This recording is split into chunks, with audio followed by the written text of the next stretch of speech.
Au dîner du gouvernement, on retrouve la pompe officielle, le luxe du couvert, la qualité de la table, le faste du cadre. L'atmosphère est tendue. On observe le président, son épouse, ses proches, avec attention, avec indiscrétion. Aucune mimique, aucune confidence ne s'échange.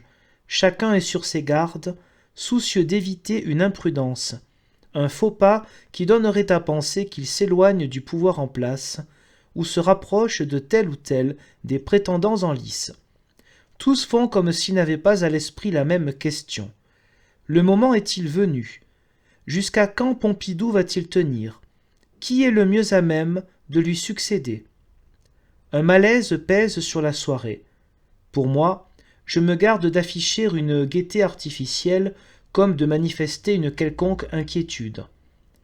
À la fin du dîner, Georges Pompidou, comme prévu, a levé son verre et déclaré « Mesdames, Monsieur le Premier ministre, Messieurs du gouvernement, Messieurs les hauts fonctionnaires, je bois à votre santé, et, suivant la tradition auvergnate, je bois à ma propre santé.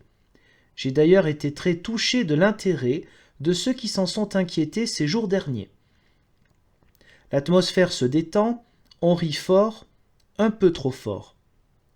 Georges Pompidou a choisi que la soirée se termine par le spectacle de Thierry Leluron qui, en les imitant, se moque de plusieurs ministres ou personnalités officielles, à l'exclusion du président de la République.